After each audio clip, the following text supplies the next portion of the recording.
Good evening, everyone. I want to welcome you back to our gathering. We gather on Thursdays at 7 p.m. Eastern Standard Time. If this is your first time, then I am delighted to have you on this evening. Please know that anytime you see the green background behind me, then this is a time where I have the talk. So I talk about different issues, different topics, even things that you suggest that I talk about.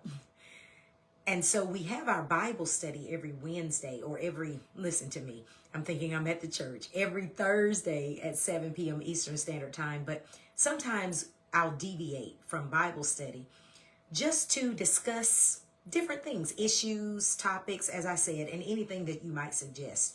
So September is Suicide Prevention Awareness Month. So I'm particularly interested in sharing some information in regards to suicide prevention awareness, okay? September. The first thing I want to say, that if you need help, help is available. So the first thing that you need to know is that you can call 988 or you can text 988 at any time if you need any type of help to speak with someone even today. When thinking about suicide, okay? You may have someone that you would like to talk about. Maybe you're concerned about someone. So I'm going to say that again and again throughout this talk. 988. Well, I'm Dr. Talika McCoy, and my ministry aims to impact lives, to heal hearts, and to grow faith. So I want to focus on doing that more and more and more. Healing hearts, impacting lives, and growing faith. So for your information, in September, as people focus on suicide prevention awareness, when you see the purple and turquoise ribbon, that is for suicide prevention. That's the ribbon, okay? And it symbolizes suicide awareness and prevention.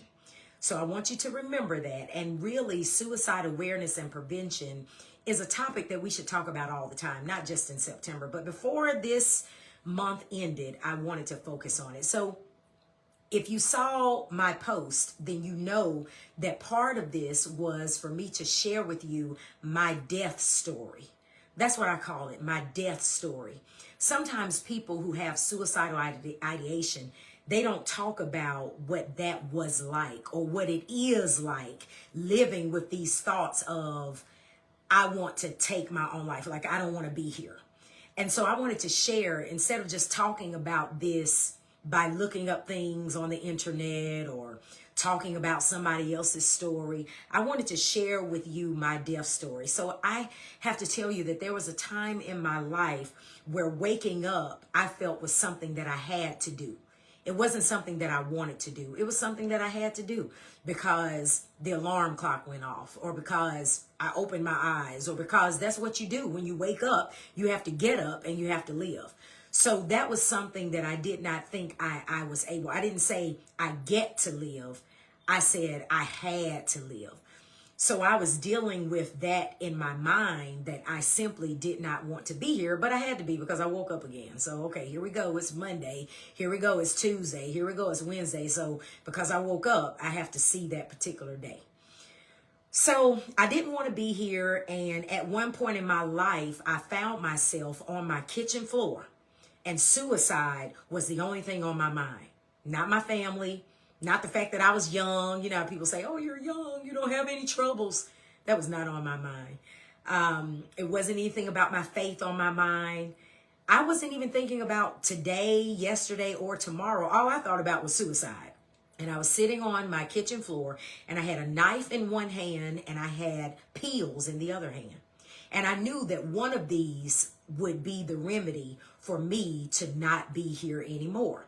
So I sat on that floor and I was crying, and I chose the pills.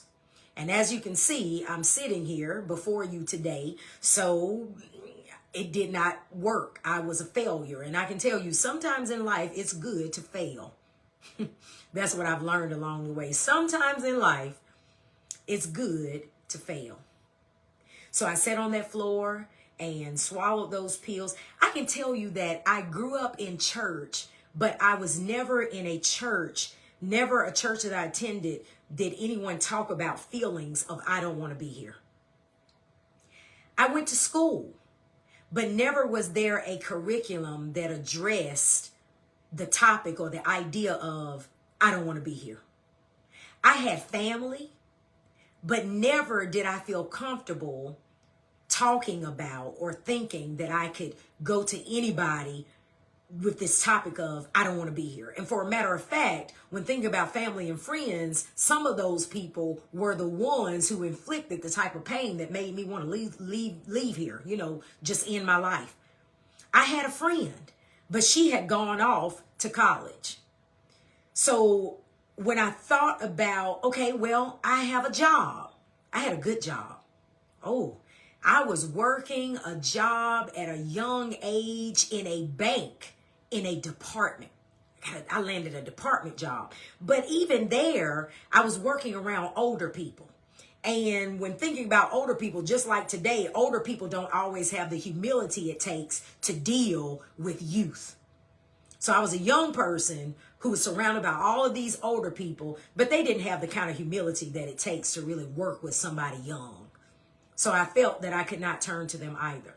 So all of those spaces and people that I just named, I did not feel that that was a place where I could get the kind of help that I needed. I did not even know about 988. I assume it's been around for a while, but that's why I keep telling you, if you need help or if you know someone who needs help, 988.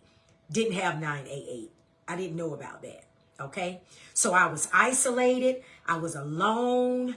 I was disgusted and I was angry with myself. Now you may say, well, Dr. McCoy, where did the anger come from? Why were you angry with yourself? Well, I was angry because I was a Christian and Christians aren't supposed to feel like that. I was a Christian. And the Christians I knew never even talked about suicide. So nobody ever dealt with what I was dealing with. They never said anything about wanting to leave here. If anything, every Christian I knew talked about the abundant life. So I was angry with myself because I became a Christian at 14 years old. So I ought to know better than to be thinking about taking my life. So as a Christian, you're supposed to cheerlead yourself to wholeness. When you go to church, oh man, all they talk about is how you ought to have joy and be happy in Jesus. So I was angry with myself. How dare you be a Christian and be feeling that way? So when I failed at suicide and when I felt isolated and alone, I started learning some things about myself. So I'm thinking still I'm a failure because, you don't even know how to kill yourself. You're a failure. You're a Christian. You don't really know who Jesus is. So again, I'm angry. But I started thinking about things, concerning myself. Because remember now, I'm isolated. I'm alone. So the first thing I learned is this idea of being angry. I learned that anger is really an outward expression or manifestation of either hurt, fear, or frustration. I learned that. That's why I say I thank God for an education. When people start saying things like, oh, they think they're all that because they have a degree. Earning a degree saved my life. Because I was not earning a degree because I wanted the notoriety. I was doing that because that was the last thing I could think to do is to go to class somewhere. And I started taking courses that made me look at myself. And again, I learned that anger is a manifestation of either hurt, fear, or frustration. I presented as angry.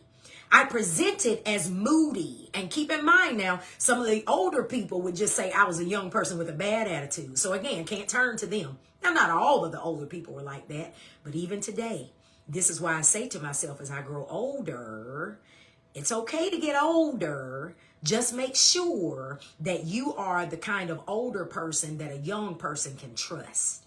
Have humility and remember that you've been young yourself. You didn't wake up as a mature woman or a mature male. So every birthday, I remind myself, it's okay to grow older. But it's not okay to grow bitter. It's not okay to grow ignorant. It's not okay to grow entitled because I have seniority and I know more than those young people. That's not okay. That's not okay. So I presented as angry and moody, but guess what? Like I said, anger is a manifestation of either hurt, fear, or frustration. I learned that I presented as angry, but I was hurt. Underneath that anger was hurt.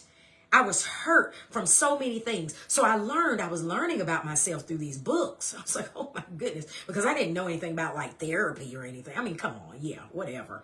I knew church, I knew my family, and I knew school. But God worked through that. So started learning about myself. Okay, so then secondly, not only did I understand what anger really means, I'm angry with myself, not with the world, not with you, not with them, with myself. So I'm like, oh, so you're not really angry with yourself. There's something going on called hurt. So secondly, I had to learn not only about healing, because I know about hurt, I had to learn about healing, but I also needed to learn how to cope with the hurt that was inside of me. I'm telling you, people say that they struggle with demons. People say that they struggle with enemies. People say they struggle with people. I was struggling with myself. I've talked to you before about healing. I probably will share that after this. I probably will share it again. Not too long ago, maybe you remember, so I'll reshare it though. And I promise that the next time I talked about healing, I would talk about how to cope with hurt. I want to do that because we don't always have great coping skills. We put Band-Aids on things, but we don't really go through the process of healing the thing. So then when the Band-Aid comes off 10 years later, the wound is still there. And if we're not careful, not only is the wound there, but it starts to get infected. And then that infection spreads. That's why you make other people so miserable, because that hurt, that you covered with the Band-Aid, now it's infected and infection spread. That's why people say misery loves company. But we don't talk about the fact that that's just hurt. So when you don't deal with your own hurt, then you start hurting other people and you never really heal yourself. And so I talked to you before about how I'm going to talk about coping with hurt, because these are things that I had to learn. So let me say again, if you need help, you can text 988 or you can call 988. September is Suicide Prevention Awareness Month. So how you can help yourself or someone is really something that we need to do beyond September. But first we have to accept the fact that we need help. A lot of us need help, and I'm not talking about looking at someone else and saying, oh, they need help. Sometimes we'll say something like Christians say they need Jesus or something like that. What is it that you need? Beyond September, Suicide Prevention Awareness Month is about raising the awareness, but first it needs to be raised in you. You wear that little ribbon. I told you it would be purple and turquoise. But after you take the ribbon off, are you the one? So I was the one who needed help. So I want to talk about help, healing, and hope. So help. I tell you that if you or someone you know is dealing with this idea of wanting to leave here, one of the things that you can do is write down your internal dialogue. Write down your internal dialogue. There are plenty of preachers, teachers, folks who deliver speeches who write down what they're going to say for the benefit of other people. Now I'm talking about writing down what goes on in your mind for the sake of you. Talking about help. So I gave you 988. Now let me reiterate why I talk so much about us journaling. And usually I talk about that in the context of Bible study. And that's great. Do that, okay? That's great. Now I'm going to go even a step further to say that sometimes you need to write down your internal dialogue. Your thoughts are quicker than your words. Your thoughts are quicker than how you can talk. Your thoughts are like bang, bang, bang, bang, bang, bang, bang, bang. See that? That's how your thoughts are. When I wanted to kill myself, and I'm using that word, when I wanted to kill myself, I can tell you that I had all these thoughts racing through my mind. And nobody told me anything about what internal dialogue was. They talked about fellowship, how we need to talk to one another as Christians. They talked about social life of youth. And so they talked about how it was important for young people to socialize. You need to have those type of interactions. They talked about family reunion, come together. but they never talked to me about talking to myself. My internal dialogue was fatalistic. I said things to myself to where no wonder I wanted to take myself out. I don't like this person. No wonder. So when I started thinking about writing down my internal dialogue, now as a preacher, I write things down so that I can preach and teach to you. And sometimes we might say, I'm preaching to myself. Well, do I talk to myself? Yes, I do. Well, what am I saying? And so if you think about therapy, one of the things I learned in school, I didn't know about this. You may already know it. You may know this stuff. I didn't know at the time. So I'm sharing it with you so that maybe if you don't know, you'll know now, and maybe you'll share it with someone else. But if I had known about therapy, there's a certain type of therapy called CBT, cognitive behavioral therapy. When I was a chaplain, I learned about this type of therapy. Cognitive behavioral therapy can be very helpful for those who are considering suicide, but not just suicide. It could be other things like CBT. Cognitive behavioral therapy has demonstrated to be effective for a range of problems like depression and anxiety disorders and alcohol and drug use and marital problems and eating disorders, severe mental illness. CBT is a therapy that focuses on internal dialogue. You begin to figure out how your brain works. So Christians say things that they find in the Bible like, be ye transformed by the renewing of your mind. That's awesome. And that takes work. That's not just something to say, that's something to do. But if you're going to renew your mind, you need to understand how your physical mind actually works. And so CBT gives you skills so that you can replace some of that negative dialogue with some positive things. I'm going to give you an example of that. Okay. I see you all talking here, so let me respect what you're saying. Brother Anthony Harris, I have a nephew that committed suicide. Oh my. Okay, let me see. I have a nephew that committed suicide. Not a day goes by that I don't ask myself, what did I miss? His death changed every person in my family somehow. He was a person that lit up the room when he walked in. This lesson is so important. Oh man, I am so sorry for your loss. I really am. And that does change a person. And that's why, like you said, this is so important. And I want to encourage each of us to lean in not only to our spiritual selves and our spiritual wellness, but into our emotional wellness, into our physical wellness as well, and into our mental wellness. So what I'm talking about now is this CBT. Let me tell you how it works. I see you, Sister Barbara, saying hurt people hurt others. And also Sister Barbara saying wounded Christians deny. There you go. And Sister Michelle, so much needed. And I see you all. And good evening to you all. Sister Connor, thank you, Lord, for this awareness teaching. Okay, bless you. So you all feel free to share, okay? Continue to share. And I will, if I see it pop up, I will respectfully honor your words. So, okay. So, Harris, Brother Harris, I want to say to you, as you say, what did I miss? I just want to say to us that if I would have been successful in completing suicide, I believe my family may have asked that same question. And I would not have wanted them to feel guilty. I would not have wanted them to feel that they missed anything.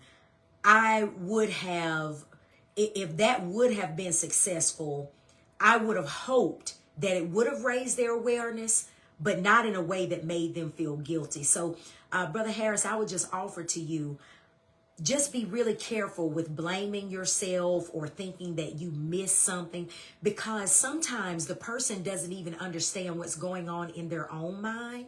So it may not have come across your mind because, again, this internal dialogue, we don't even think about it. It's just with me, it was just, I just don't want to be here. But now let me give you an example of if I would have participated, for example, in cognitive behavioral therapy. Let me tell you what would have happened. So one of the things that I struggled with those years ago was self-image. So in my mind, so let me tell you how cognitive behavioral therapy. So I had thoughts, for example, people with darker skin, and I'm talking about me, okay? I have darker skin. So in my mind, the thought was darker skinned people are not as physically attractive as everyone else. So if your skin is my skin tone or darker, there's no way that you people are attractive. That was my thought. So that's the negative thought. I'm telling you about CBT because what cognitive behavioral therapy says is that my thoughts are connected to my feelings are connected to my behavior, and then it just goes all around again. So it's a 3-tier type experience. So my thought was, I am an unattractive person, and in society that matters. That's my thought. So then my feeling was, I need to do something about that, but I really can't. So my thought is, these people are unattractive. My feeling then is, there's nothing I can do about it. But then I thought about something to do, so I went and bought bleach for my skin. I bought it from the store, and I put it on my skin. So my thought is, there's something wrong with my skin tone, and my feeling is, I need to do something about it. At first, I thought I couldn't do anything, but now I need to do something about it. So then now the behavior is connected to the feeling. So the thought is connected to the feeling. Now the feeling is connected to the behavior, because the behavior is, I go out and buy something to change it. See that? Thought, it's bad. Feeling, I need to do something about it. Behavior, I go do something about it. But it's all negative. So what the therapy does is it starts to help me with my internal dialogue. I keep telling myself that I'm less than because of the tone of my skin, the color.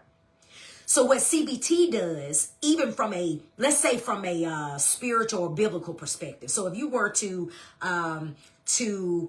visit a pastoral counselor and they use cognitive behavioral therapy, they would help you replace that thought. So they would say to me, well, as a Christian, for example, tell me what you believe about God's creation. And then I may say, well, God created everything. And then the pastoral counselor will say, well, when God created everything, what was it? And then I would say, well, it was good. So now cognitive behavioral therapy is about to change the negative thought. So now my thought is, well, God created everything and it was good.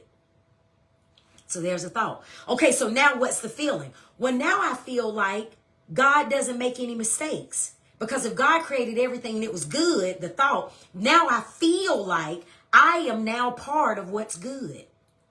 See that? So now my thought is connected. My positive thought is now connected to a positive feeling. What's the behavior?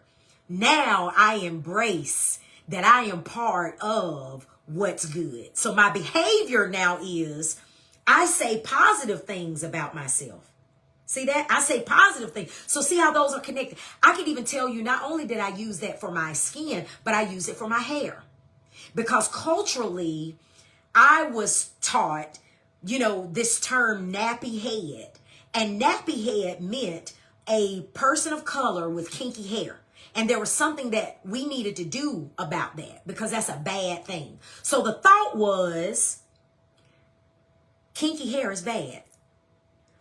So then the feeling was, it's connected to that thought that is bad. The feeling was, I don't have good hair. I feel like I don't have good hair. So then the behavior was, I needed to change it. And I did for years. Again, I'm talking about me. I'm not talking about you, okay? You wear your hair the way you want to. So now cognitive behavioral therapy replaces my thoughts about hair. God created everything and it was good.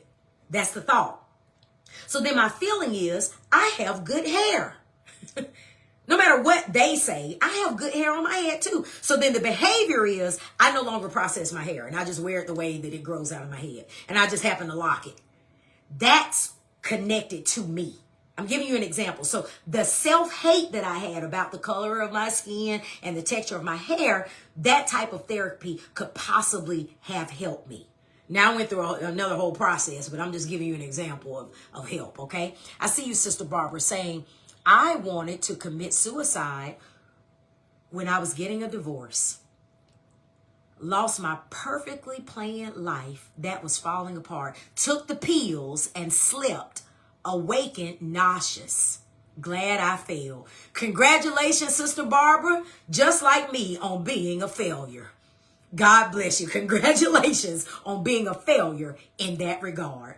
It's some failures up in here, it's some failures up in here. And that's the thing. Again, Christian people don't talk about this, and you don't have to, but as long as I live, because I lived, I'm going to talk about it. So everybody doesn't have to talk about it. If it's just two of us, then somebody will look and say, if you could do that and God still love you, and you still love God, there's hope for me.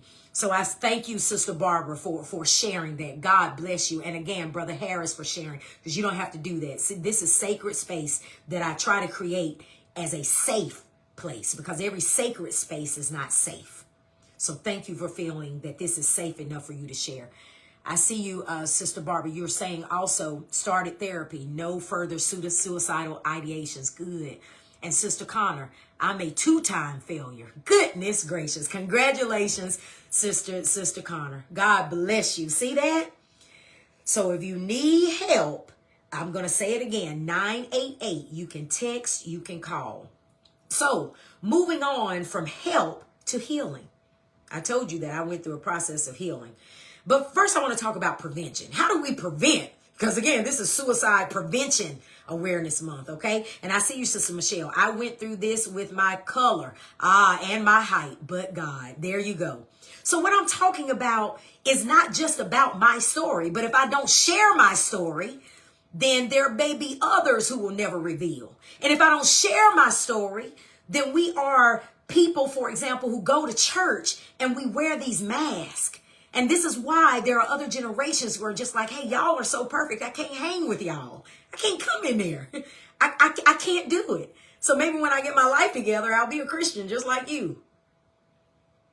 But let's talk about prevention. Let me talk about prevention a little bit. How do we not get here in the first place? Well, there are a lot of things that could be said about that.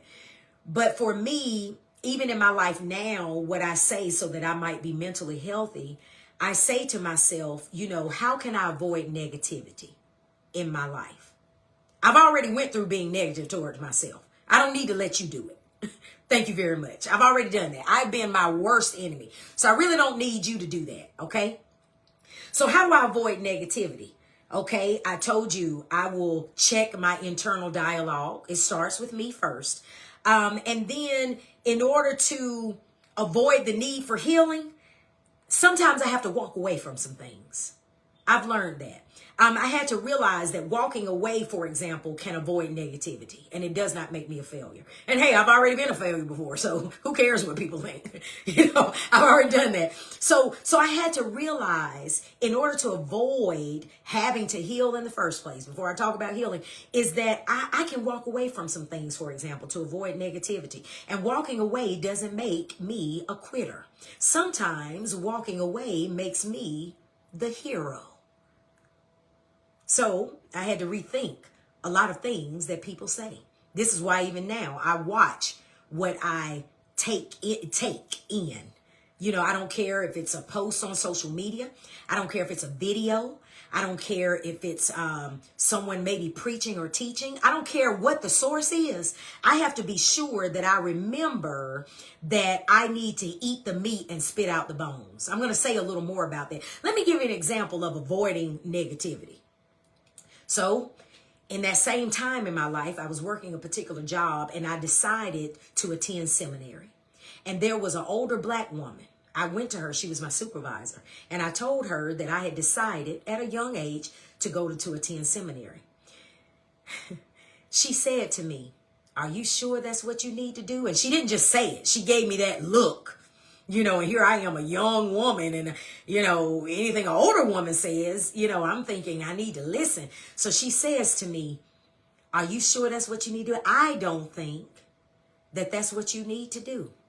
"Are you sure you should be doing that?" And that was a time when I walked away from something that I thought was negative energy for me. That was the first time I did it. And it was a little weird Because again, I was younger and I was always taught culturally to obey my elders. So the first feeling was that of rebellion. So the guilt and the shame kind of came in. You know, I was taught to be strong. I'm not supposed to just be changing up stuff. I'm supposed to stay. You know, I was surrounded by people who worked one job for 35 years. That's what I'm supposed to do. I'm not supposed to leave this good job and I'm young. I'm supposed to retire from here. But I tell you the truth. I didn't walk away to punish. And I want you to hear this, okay? Walking away is not always about. So I didn't walk away to punish a person. I didn't walk away to punish a place. I did not walk away to punish a thing. I walked away for me. I walked away for my mental wellness. I walked away for my future. So when people start calling you a quitter because of certain choices, you let them know, or don't let them know. You know in your own mind that, hey, they think this about me, but they don't know what I had to choose from. Sometimes we judge people about the choices they make, but we don't know the options that they had. Okay? So stop worrying about what people think. They don't understand your options. Sometimes they don't even know your options. So I walked right away from that job and I went to seminary without the support of a woman that I really admired and I really loved. And so now I still know who she is. She knows who I am too. And we're both a little older now. But every time I see her, I thank God that I walked away. I will never tell anybody who she is. I'll never say anything to her. But I know that now, if she sees me, she sees all of what not I have done, but what God has done. Going to seminary is the best thing I could have ever done. Those 3 years changed my life. So there are guidelines when thinking about preventing that need to heal in the first place. There's guidelines. You have to ask yourself, and I see you, Sister Connor, the strength to walk away from negativity makes you a hero. There you go. That's what I live by. I live my life as a hero. And in your life, somebody needs to be the hero. You know, Whitney Houston used to say, everybody's searching for a hero. People need someone to look up to. I never found anyone who fulfilled my needs. A lonely place to be. That's why I learned to depend on me. Have you ever really thought about those lyrics? Whitney Houston was one of my favorite singers when I was growing up. But those lyrics never really made sense until I realized that I don't need to be looking for a hero. The hero is me. Of course, God. I'm not talking about Bible study tonight, okay? Of course, God. I'm just saying you're going to need to save yourself in a lot of ways. Stop looking for somebody else to save you. You have the strength and the power to walk away. And there are many times where they'll make you the hero. I'm telling you now. So, be careful, even culturally, about simply doing things that you've always been told to do.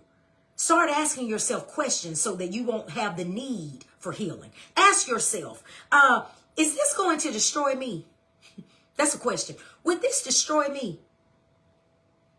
Because see, sometimes we start thinking about everybody else. Well, how will this help them? Will this destroy me?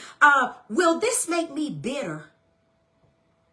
For bitter people out there, I need you to think about the moment in your life that caused you to be so mean and bitter. You need to ask yourself, would this prohibit me from presenting my best self to my family? Would this prohibit me from presenting my best self to, the people I serve? Would this prohibit me from presenting my best self to the world? Ask yourself, do I have to subscribe to my current world? Yeah, maybe it's not all that bad, but it's not all there is. I tell you, when I left my city that I was born in, one of the things that my own brother said to me, and he said this to me, even recently, he said to me, sis, you just isolated yourself. You just left. You isolated yourself. And sometimes people say that people leave their hometown because they're running from something. Well, that's not my story. I left and I did what I needed to do to survive. And I can tell you that leaving helped me go through a cleansing process of this. Let me say it again. Eat the meat, spit out the bones. That's what I name it. Maybe someday I'll write about these things. Maybe someday I'll write about these things. But talking to you about them is a blessing. but eat the meat and spit out the bones. I needed to spit out the bones of somebody has it worse than you. You know how people say that? Here I am, suicidal. And if I'm not smiling the way you want me to, then somebody says, put a smile on your face. Somebody has it worse than you. So guess what I would do? Put a smile on my face. And thank God, God blessed me with this. You know, maybe the rest of it ain't much. But this right here is able to fool a multitude of people. It did it for years. So then the bones of somebody has it worse than you. Well, yeah, so I should smile. You ought to be glad where you are. Because remember, I told you at a young age, I had a pretty decent job. That's at cheerleading. You ought to be glad where you are. I had to spit out the bones of give people the benefit of the doubt. Because I know that in my life, when I gave people the benefit of the doubt, many times in my young life, I found myself manipulated and in bad situations. Because I gave them the benefit of the doubt. After all, they're older than I am. Somebody older than you can take advantage of you. That's happened to me. Give people the benefit of the doubt. That's a bone. Even give people the benefit of the doubt. They've been doing this longer than you have. Give people the benefit of the doubt. They're in church just like you. Give people the benefit of the doubt. And I had to face this problem of fraudulent gratitude. Because again, people will say, well, you ought to be glad. And you're, yeah, I ought to be. And so I put on this bogus sense of gratitude. This facade, this fake gratitude, going through the motions of being thankful for people, places, and things that were hurting me.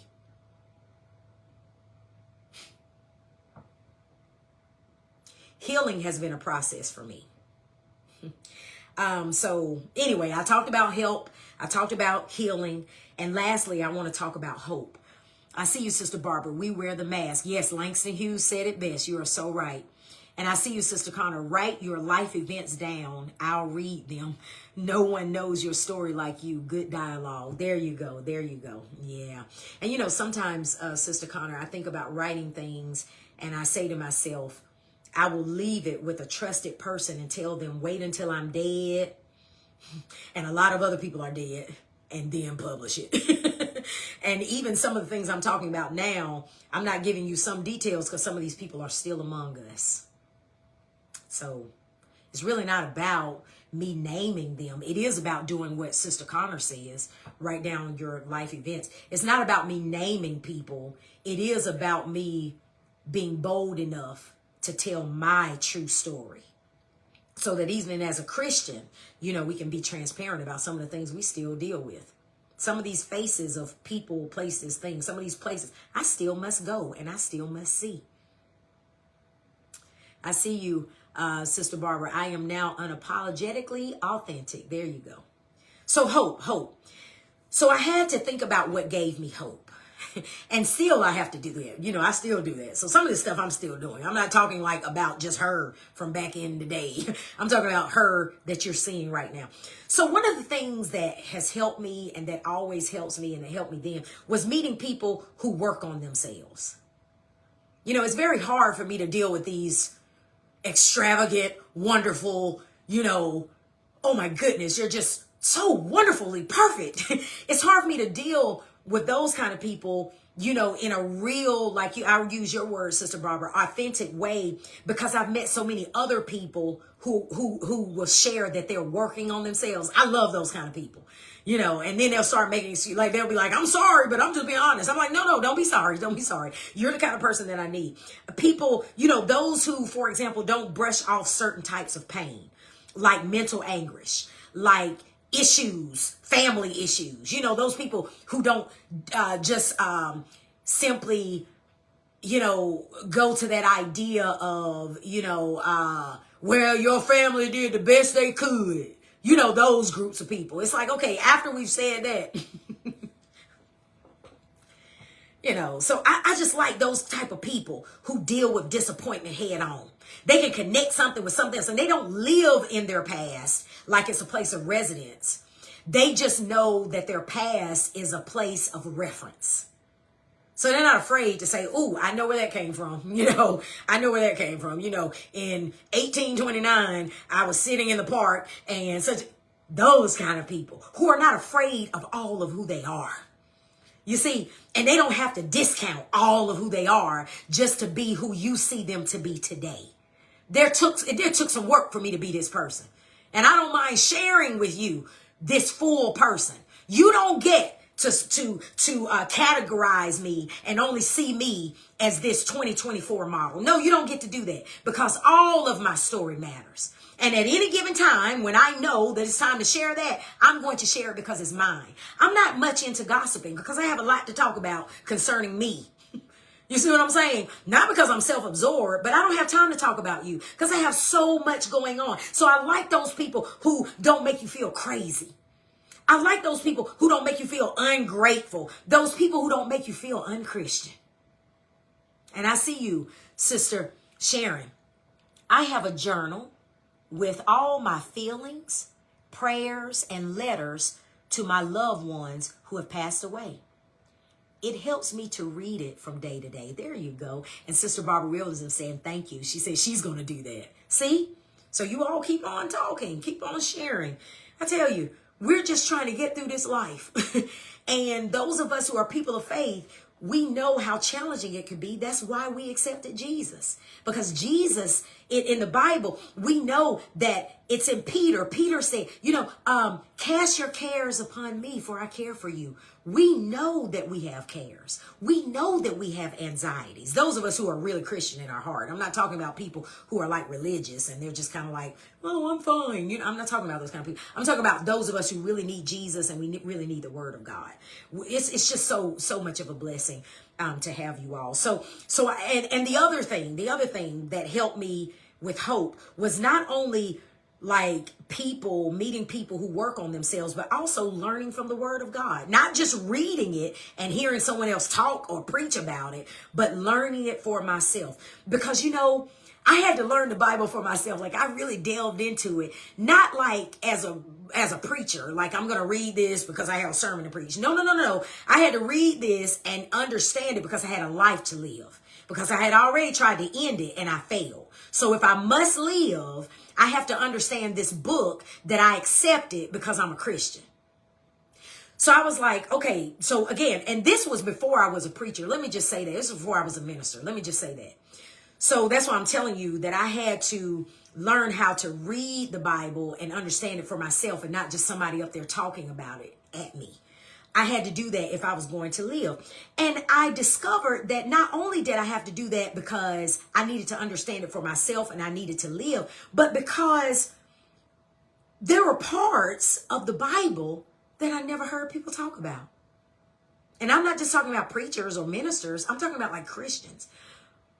The more I read my Bible, I was like, whoa, I never heard about this. Now, I could have missed church on that Sunday. So I'm not attacking the church or like preachers. I could have missed Bible study on that night, but I learned that I needed parts of it that I never heard about. That was the part I needed to hear as a young person, and I didn't get it until I was an adult. Like, for example, the rape of Tamar. I never heard anybody preach about that. I never heard anybody teach about that. And I needed that story when I was 15. Oh my goodness, I needed that story. I did not know that there was a woman in the Bible. Anyway, so in conclusion, make sure that you're reading and studying that Bible and asking God to give you the parts of it that you really need. Because we as preachers are giving you what we believe that God has given us to say to you. And bless our hearts, those of us who are genuine are trying our best. But you got to try for yourself, because we miss some things. You got to try for yourself, because what if me as a preacher, What if I'm honoring the theme for that Sunday? I'm just giving an example. That's not a bad thing, but that may not be the only thing that you need. So in conclusion, when you see me bouncing around, when you see me seemingly full of life, it's because life has not always been my choice. But now, somebody say, but now. Look, you can't talk. When you see me that way, you know, there was a person who once said to somebody else that they didn't like me because they said, well, why don't you like her? And that person said, I don't like her because nobody's that happy all the time. But they said that after I not only had happiness, but I had joy. So I see you saying, but now, but now, but now. So yeah. So you may not like all of the whatever I bring to a space. But now I'm going to live the best life I can for the younger me. I lost a lot of years as a young person. But now I'm going to live my best life for the younger me who wanted to end it. So I want to remind you of that suicide prevention line again. It's 988. Call 988 or text 988. So yeah, God is phenomenal. And I'm glad I did the work because God is always going to do God's part. But we have to do our part. I see you, Sister Carol. But now, spelled backwards, it spells one. Oh my goodness, yes. Yes, indeed. Yes, indeed. So I love you all. And this is Dr. Talika McCoy. Impacting lives, healing hearts, and growing faith. When I tell you to take care of yourself, I mean it. Have a good night. I love you all. Live.